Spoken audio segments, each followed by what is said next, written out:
Muy buenas tardes. La remoción de níquel, cadmio y zinc del agua utilizando clinoptilolita eulandita. ¿Quién les habla? Mateo Bolaños Mateus, estudiante de química pura. Haciendo un reencuentro o resumiendo, lo que se trata de este artículo es que la extracción de níquel, cadmio y el zinc es utilizada por medio de la clinoptilolite y eulandite, que esto se da por medio de un proceso de intercambio iónico en el cual se aplicó un mineral zeolítico de origen mexicano. Para eliminar estos metales en soluciones acuosas, se deben poner en contacto con el sodio en soluciones de nitratos con respectivo metal a una normalidad de 0,01 normal durante 8 días. ¿Con qué fin? Con el fin de mostrar, observar el proceso de intercambio iónico de los elementos que fueron determinados por microscopía electrónica.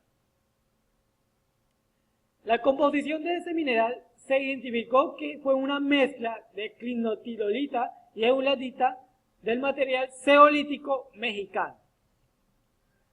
Para poder tener en cuenta el origen de estos metales pesados, se deben tener en cuenta que fueron en aguas de desechos, donde su originalidad es principalmente en la tierra. Las cantidades de estos metales en un efluente depende de una combinación de diversos factores.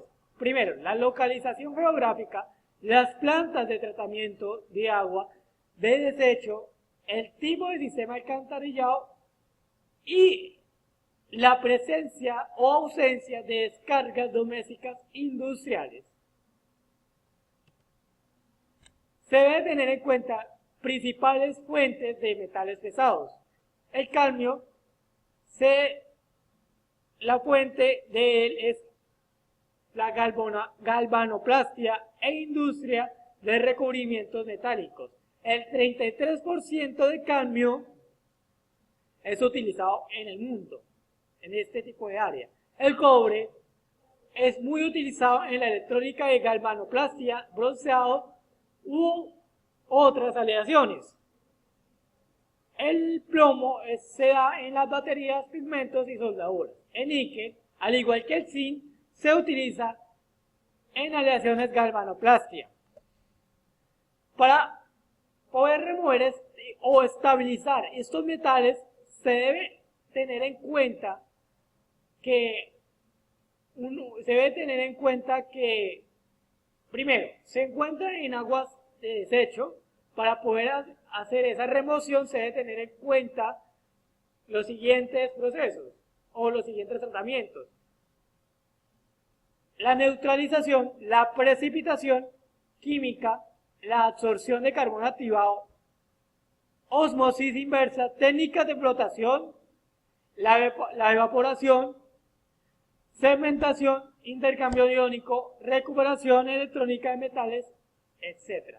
Pero ¿qué nos interesa a nosotros? Nos interesa la neutralización y el intercambio iónico. La neutralización es generalmente que se utiliza hidróxido de sodio, pero él tiene una gran desventaja en este proceso, que genera cantidades de volúmenes de lodo y por consiguiente no tiene la facilidad de remover esos metales en grandes porcentajes.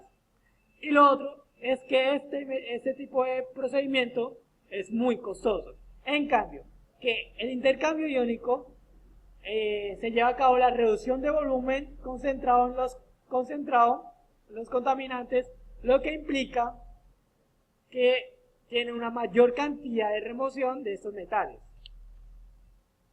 Bueno, las generalidades para llevar a cabo un proceso de intercambio iónico en las zeolitas se representa en la siguiente ecuación, como la pueden observar.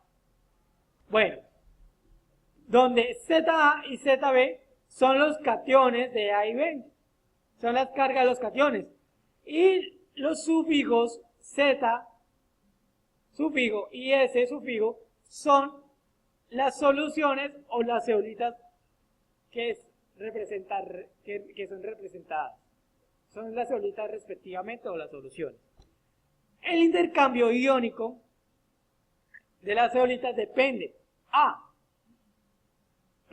Depende, primero, la naturaleza de las especies catiónicas, el tamaño del catión, si está hidratado o deshidratado, depende de la temperatura, depende de la concentración de las especies catiónicas, depende el solvente o depende de la naturaleza, de las características que tiene este mineral. En la tabla 1 se puede observar que hay unas aplicaciones de las zeolitas como absorbentes y en la tabla 2 se puede observar que hay un tratamiento en los efluentes de la aplicación de la clinotilolita, Bueno, en la tabla 1 hay unos reportes de las zeolitas absorbentes. Como pueden observar, tenemos la remoción, tenemos el área, tenemos el tipo de zeolita como tal, ¿sí? Y en la tabla 2 se muestran las aplicaciones o los tratamientos efluentes que fueron utilizados.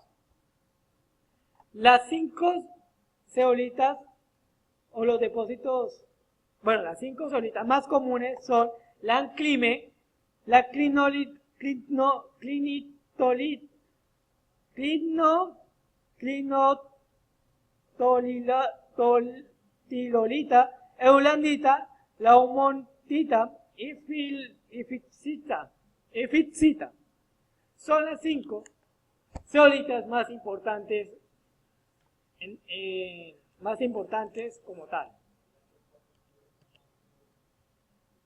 Bueno, para poder llevar a cabo este artículo se debe tener en cuenta una metodología. Primero se debe tener el acondicionamiento de la zeolita, se debe llevar a unas pruebas en lote, luego una cuantificación de sodio, níquel y cadmio y zinc.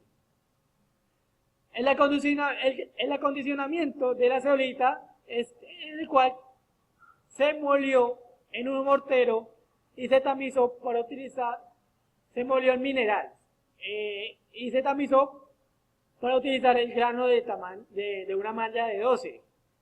Esto se hace en un laboratorio de agrícola con el equipo requerido y necesario. Luego se limpió, se lavó, se secó a temperatura ambiente y luego se sometió a un condicionamiento de cloruro de sodio a 2 molar. Se dejó durante 3 días cambiando la respectiva solución de sal cada 24 horas. Luego se hizo unas pruebas de lote donde la muestra de 150 miligramos de mineral zeolítico previamente acondicionado con cloruro de sodio se pusieron en contacto con 15 mililitros de solución 0,01 de nitrato al respectivo metal. Se valoró el pH que fue de 5 a 6. Luego se tuvo en cuenta entre las fases de 5 minutos hasta 8 días, manteniendo las mezclas de agitación constantemente en el equipo. La cuantificación del sodio, cadmio, níquel y zinc se debe a que se llevó interés directamente a las muestras zeolíticas por medio de microscopía electrónica, lo cual se colocó cada muestra de mineral en un portaobjetos introduciéndolo a una cámara de vacío de un microscopio electrónico de barrido, el cual se tuvo en cuenta una sonda de X. Cada uno de los análisis se realizó por duplicado.